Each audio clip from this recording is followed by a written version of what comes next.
Halo teman-teman, jumpa lagi di channel aku. Apa kabar semuanya? Semoga dalam keadaan sehat dan tetap semangat ya. Seperti biasa, di video kali ini aku mau berbagi lagi nih tentang soal-soal ekonomi ya. Ini aku nyiapin soal yang sangat spesial ya buat kamu pejuang UTBK ya. Aku di sini akan bahas 15 soal asli ya, soal-soal yang memang udah pernah masuk di ujian sebelumnya ya, soal UTBK ekonomi.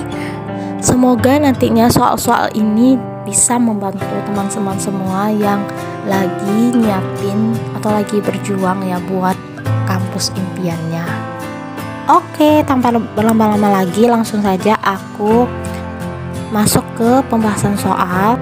Tapi sebelum aku mulai ke pembahasan soal ini, aku ingatin lagi nih buat kamu yang belum subscribe channel aku, tolong bantu aku mengembangkan channel ini dengan tekan tombol subscribe ya. Karena subscribe-nya teman-teman itu bikin aku lebih semangat loh bikin videonya. Jangan lupa juga diaktifkan tombol notifikasi loncengnya ya, supaya kamu tidak ketinggalan video menarik aku lainnya. Oke, langsung saja aku mulai ke video pembahasan ya. Keep watching. Oke, ini aku akan mulai ke soal nomor 1, yaitu SBMPTN tahun 2017.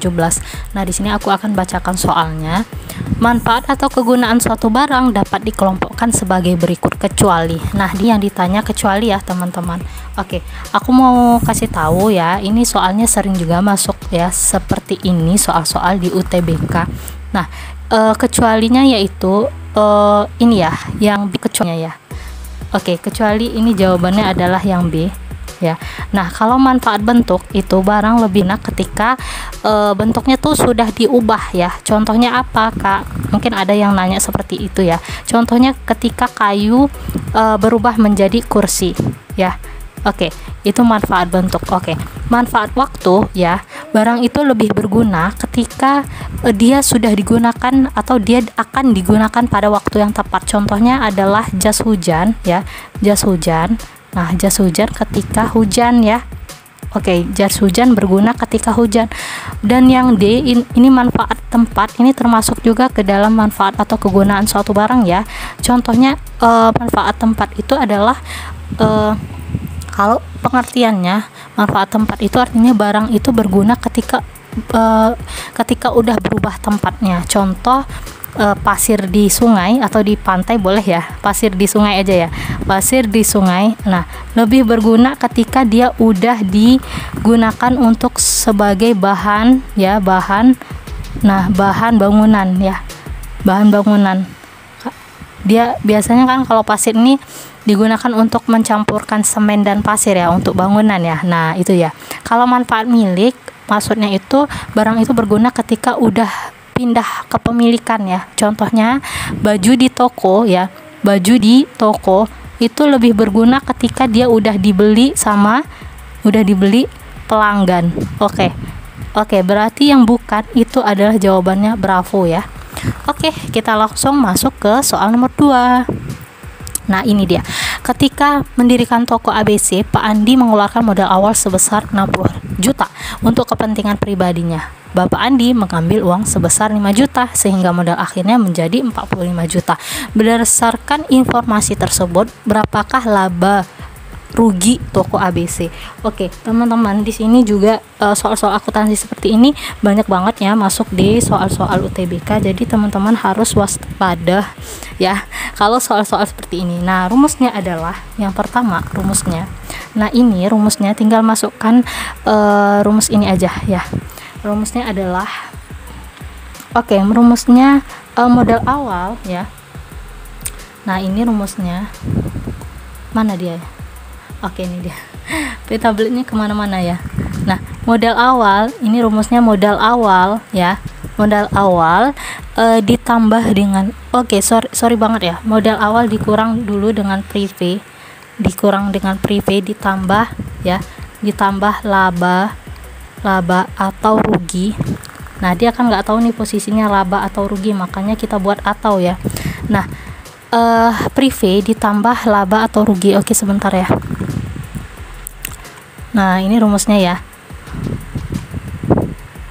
Nah, prive. Oke. Nah, prive ini ditambah ya, ditambah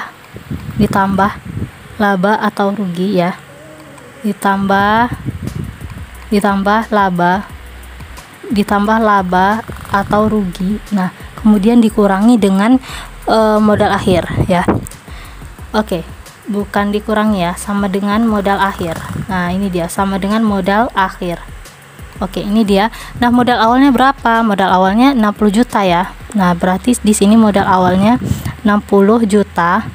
60 juta dikurang dengan prive pengambilan pribadi sebesar, Pak Andi mengambil uang sebesar katanya. Berarti itu privenya ya. Privenya sebesar 5 juta. Kemudian ditambah laba atau rugi. Nah, sama dengan modal akhir. Modal akhirnya berapa? 45 juta ya. Nah, 45 juta. Oke, 45 juta. Oke. Nah, berarti ini kita kurangkan dulu ya. 60 juta dikurang dengan 5 juta sama dengan berapa tuh? 55 juta ya.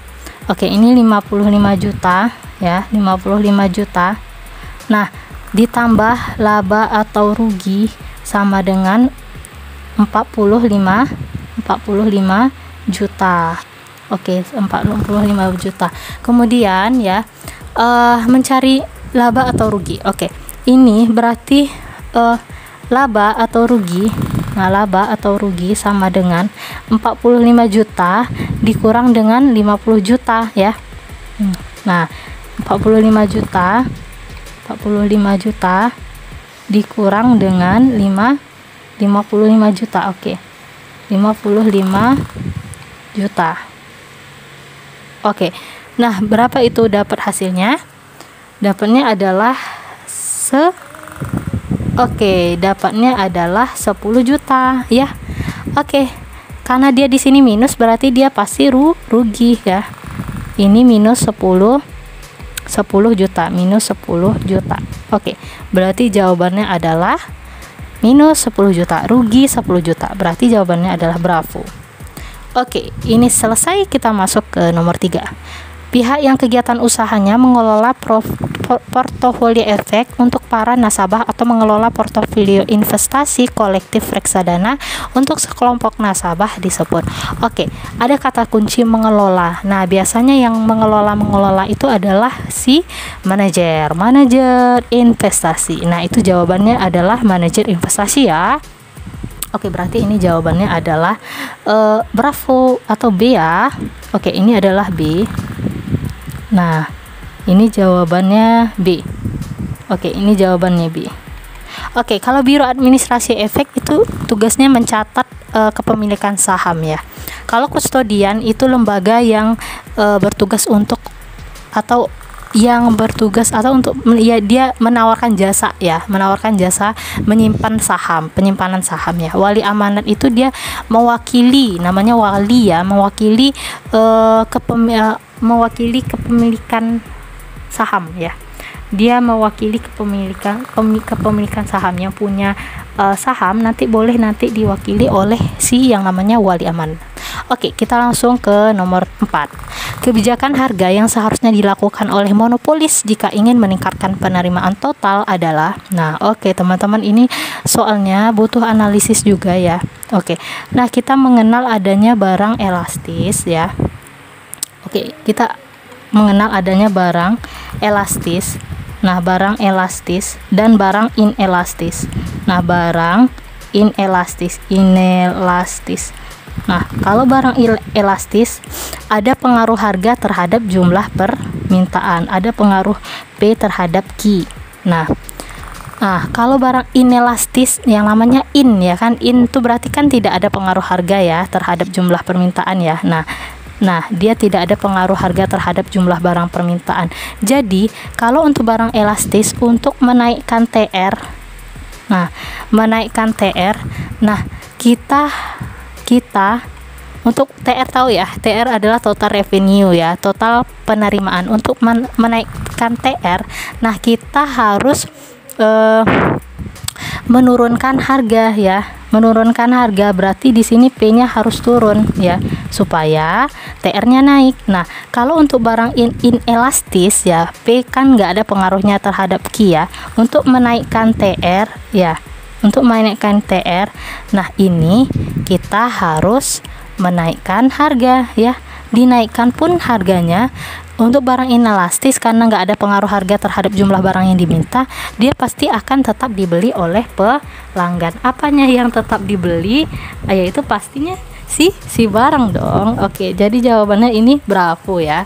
Menurunkan harga barang jika permintaan barang bersifat elastis. Oke, kita langsung ke nomor 5 ya. Oke teman-teman, di sini aku akan mulai ke soal nomor 5 ya. Nah, aku akan bacakan soalnya. Berikut ini data perekonomian suatu negara. 10 juta untuk membeli barang dan jasa, pembelian barang modal, persediaan dan bangunan sebesar 4.500.000. Pemerintah membayarkan jaminan sosial sebesar 3.500.000 kepada pensiun dan nilai ekspor 500.000 lebih tinggi dari impornya. Dengan metode pengeluaran besarnya PDB adalah di sini ya kita menggunakan atau mencari pendapatan nasional dengan menggunakan metode pengeluaran ya teman-teman. Metode pengeluaran itu apa rumusnya? Ini rumusnya ya. C sama dengan C tambah I tambah dengan G ditambah ekspor dikurang impor. Kita cari dulu masing-masingnya ya. Nah, kalau C-nya berapa? C konsumsi katanya. Nah, konsumsi di situ nilainya ini ya. Nah, pembelian barang modal persediaan. Nah, dia beli barang modal persediaan untuk dikonsumsi, untuk dipakai ya, sebesar 4.500.000 ya. Ini 4.500.000 ditambah dengan investasi. Nah, investasinya adalah sebesar ini dia ya, 3.500.000 ini dia investasi ya. Nah, membayar jaminan sosial sebesar 3.500.000 itu adalah investasi ya, 3.500.000. Itu investasi ya, 3 juta, ini 3 juta ya. Kok semakin ya tulisan aku tuh semakin hitam. Kita ganti dulu ya. Nah, investasi itu sebesar 3.500.000. Di sini 3.500.000 untuk si investasi. 3.500.000. 3.500.000. Kemudian ditambah government expenditure yaitu sebesar 10 juta. Ini 10 juta ya. Ditambah 10 juta. Nah, kemudian ditambah dengan ekspor dan impor ya. Berarti di sini aku lanjutin yang di bawah aja ya. Ditambah dengan ekspor dan impor. Berapa besar ekspor dan impornya? 500.000. Ini dia ya. Ini dia ekspor 500.000 lebih tinggi daripada impor, berarti ditambah dengan 500.000. Langsung kita jumlahkan ini ya. 4.500.000 ditambah dengan ini ditambah ya. Kok masih ada minusnya? Itu enggak ada lagi itu ya. Minus itu enggak ada lagi ya. Nah, minus itu memang enggak ada ya. Nah, ini memang enggak ada ini ya. 4.500.000 berarti ditambah dengan 3.500.000 itu kan jumlahnya 8 juta ya. 8 juta tambah 10 juta 18 juta tambah dengan 500.000. Nah, jumlahnya ini adalah 18.500.000. Nah, jadi jawabannya adalah elang iya, 18.500.000.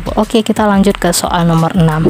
Apabila fungsi konsumsi masyarakat sama dengan C100 tambah 0,75Y, maka pernyataan berikut yang tepat adalah teman-teman, di sini teman-teman harus mencari dulu atau menyesuaikan dengan optionnya ya. Kita cocokkan yang option A. Di sini katanya fungsi tabungan.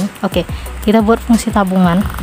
Nah, ini S sama dengan 100 tambah 0,25Y. Kita cari dulu ya. Gimana cara carinya? Cara carinya adalah min A ditambah dengan 1 kurang B dikali dengan Y. Min A berarti A-nya ini ya. Berarti ini min 100 ditambah 1 kurang B-nya. B-nya ini ya, 0,25 ya. 0,25 dikali dengan dikali dengan Y. Nah, dikali dengan Y berarti sama dengan min 100 ditambah min 100 ditambah. Di sini ada yang salah ya. Kalau ini kan 1 kurang B itu kan berarti M. Kita ulang lagi ya.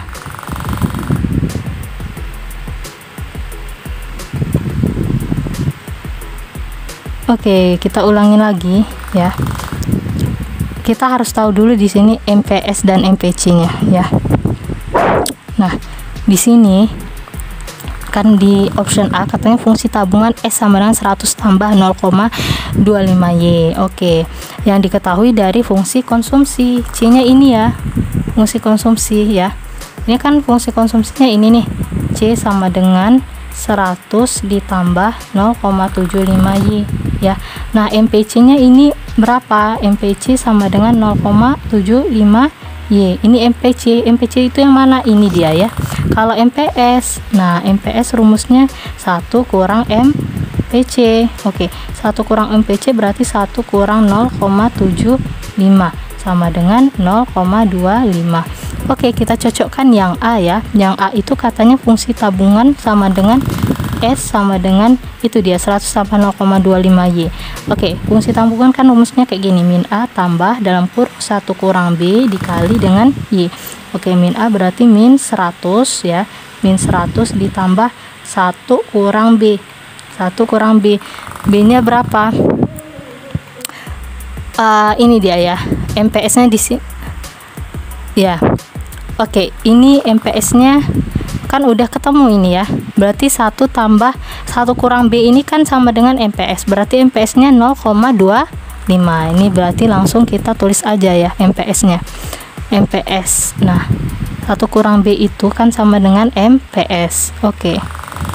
Nah, 1 kurang B ini kan. Nah, ini kan 1 kurang B. MPS ini sama dengan 1 kurang B. Nah, 1 kurang B nya dapat ya 0,25 dikali dengan Y. Jawabannya salah ya. Kalau di option 100 ini harusnya pakai min ya. Nih, min 100 tambah 0,25Y. Yang ke B, besar koefisien MPS adalah 0,75. Nah, MPS kita sebenarnya 0,25 ya, bukan 0,75. MPC 0,25. MPC-nya 0,75, jadi kebalik ya. Konsumsi otonom sama dengan 100. A sama dengan 100. Bener banget ya ini jawabannya ya. Ini dia konsumsi otonom, ini dia. Itu dia ya. Nah, yang E itu salah ya, bukan 350 dapatnya. Berarti jawabannya adalah delta. Nomor 7. Contoh pajak di Indonesia yang dipungut pemerintah daerah adalah. Nah, ini teman-teman harus tahu jenis-jenisnya dulu ya. Kalau pemerintah daerah kan ada pajaknya ya. Nah, pajak pemerintah daerah yang mana? Kalau untuk yang B ini adalah pajak pusat ya. Ini pajak pusat. Pajak penghasilan itu juga pusat ya. Pajak bumi bangunan juga pusat. Pertambahan nilai juga sama ya, pusat. Jadi jawabannya adalah pajak kendaraan bermotor. Teman-teman, sekarang aku mau mulai ke soal nomor 8 ya. Nah, di sini aku akan bacakan langsung soalnya. Ini soal SIMA UI tahun 2018. Pak Andi biasanya dapat menjual 500 mangkok bakso per hari dengan harga 12.000 satu mangkok. Karena ada kenaikan harga daging dan biaya transportasi, Pak Andi harus menaikkan baksonya menjadi 15.000 per mangkok.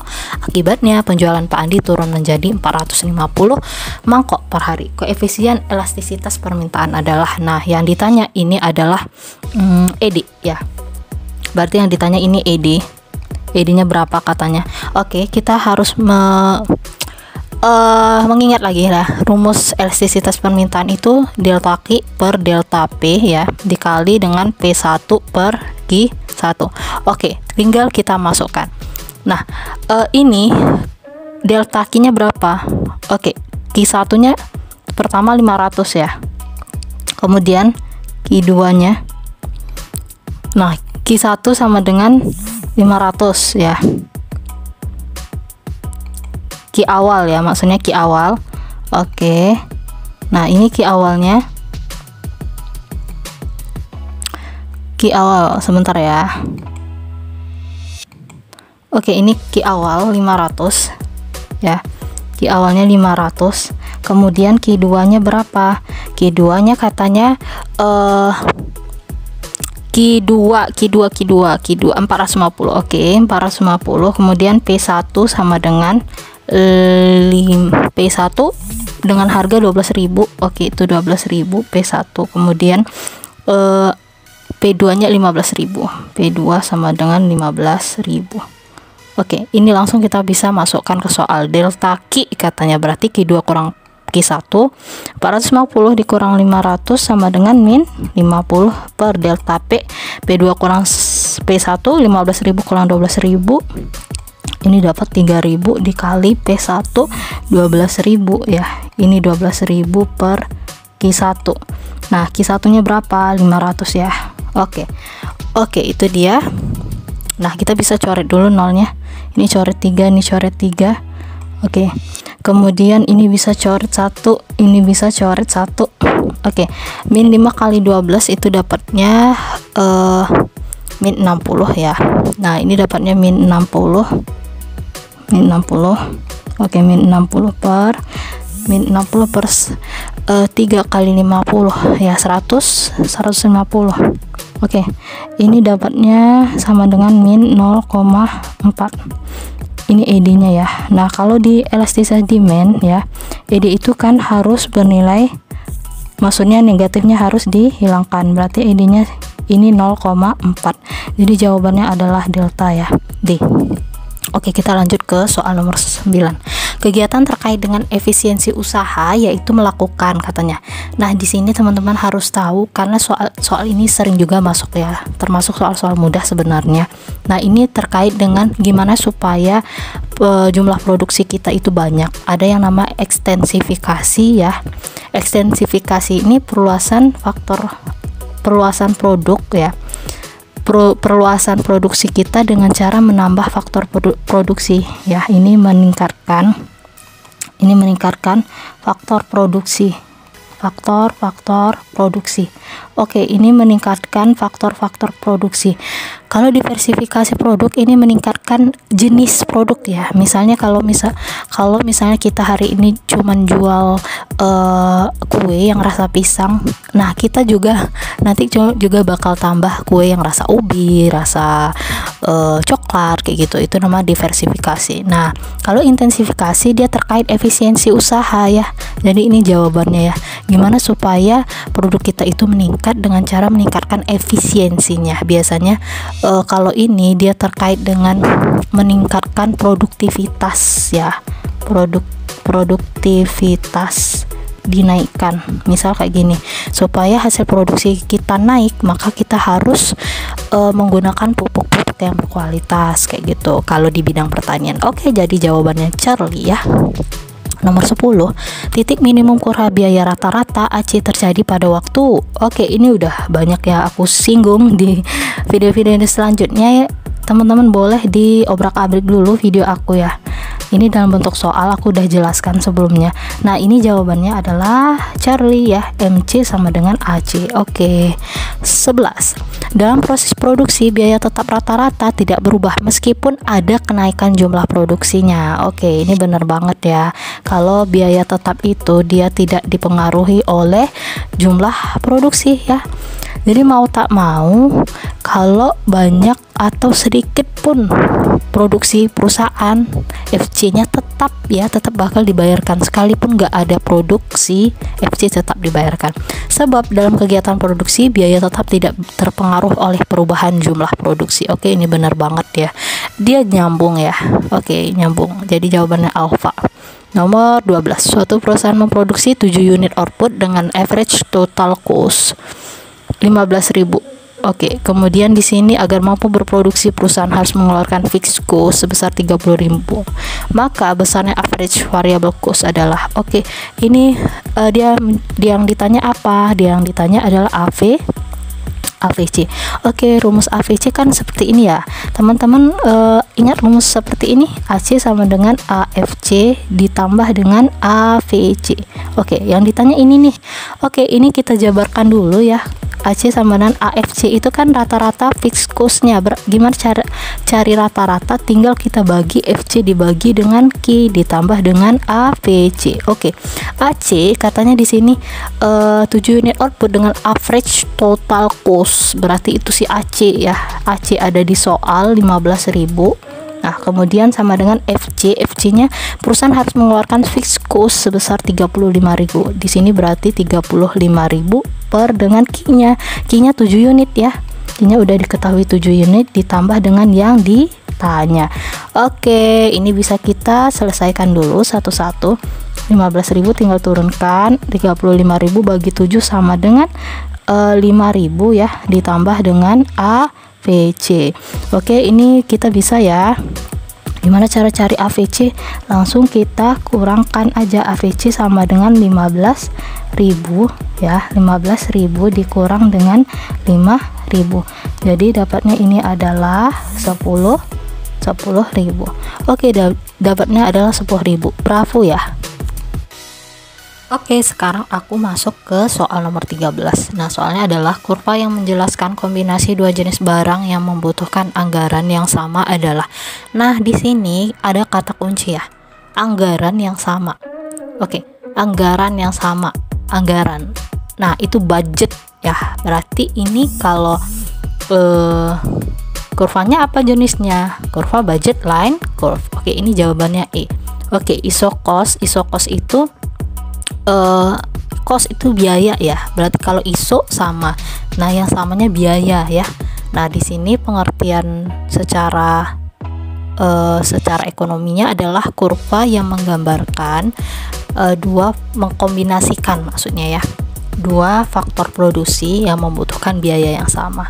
Oke, itu kalau iso cost ya. Kombinasi dua faktor produksi membutuhkan biaya yang sama. Kalau indifferent curve, nah kalau indifferent curve itu kombinasi dari indifferent curve dua jenis barang ya, itu kepuasannya sama ya. Indifferent curve itu kombinasi dari konsumsi dua jenis barang yang menghasilkan kepuasan yang sama. Kalau isoquant itu kombinasi dari dua faktor produksi membutuhkan atau menghasilkan hasil produksi yang sama. Ini hasil produksi ya. Ini hasil produksi. Nah, ini kepuasannya yang sama ya. Kepuasan sama. Oke.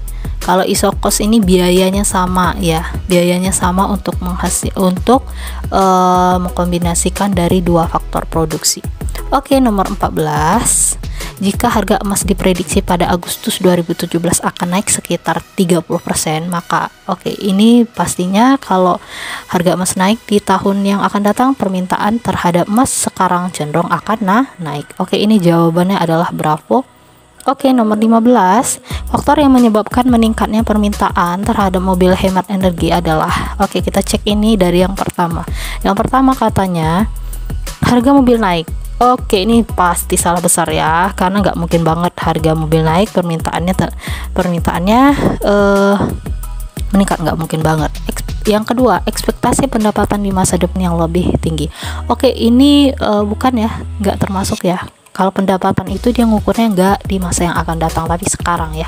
Oke, yang nomor 3, ditemukan teknologi baru untuk membuat mobil hemat energi. Ini tidak, ini pasti kalau yang berkaitan dengan teknologi itu mempengaruhi penawaran. Oke, yang keempat, kenaikan harga bahan bakar. Oke, faktor yang menyebabkan meningkatnya permintaan terhadap mobil hemat energi. Oke, ini betul ya. Jadi jawabannya adalah delta. Oke, itu dia pemapasan soal-soal UTBK. Semoga dapat dimengerti dan dipahami ya. Bagi kamu yang mau save video ini, silahkan. Boleh banget kalau mau berbagi dengan yang lain ya. Aku sangat suka ya ketika sesuatu yang aku miliki itu dibagikan kepada orang ya, supaya lebih terasa manfaatnya. Buat kamu yang mau request ya tentang kira-kira materi apa atau soal-soal jenis apa yang akan aku share di video selanjutnya, kamu boleh isi kolom komentar ya. Oke, karena waktu kita sudah habis ya, sebentar lagi aku akan akan akhiri pembelajaran kita kali ini. Tapi sebelum aku tutup, aku ingetin lagi nih buat kamu yang belum tekan tombol subscribe, silahkan ditekan tombol subscribe-nya. Dan jangan lupa ya aktifkan notifikasi loncengnya supaya kamu tidak ketinggalan dengan video menarik aku lainnya. Oke, terima kasih buat kamu yang sudah subscribe dan bantu channel aku untuk berkembang. Kemudian makasih juga buat kamu yang udah mampir di channel aku ya. Boleh banget kalau mau mampir-mampir lagi di video selanjutnya ya. Silahkan. Semoga teman-teman semua dalam keadaan sehat dan tetap semangat ya. Sukses selalu ya buat yang lagi studi. Sampai jumpa lagi di video selanjutnya. See you.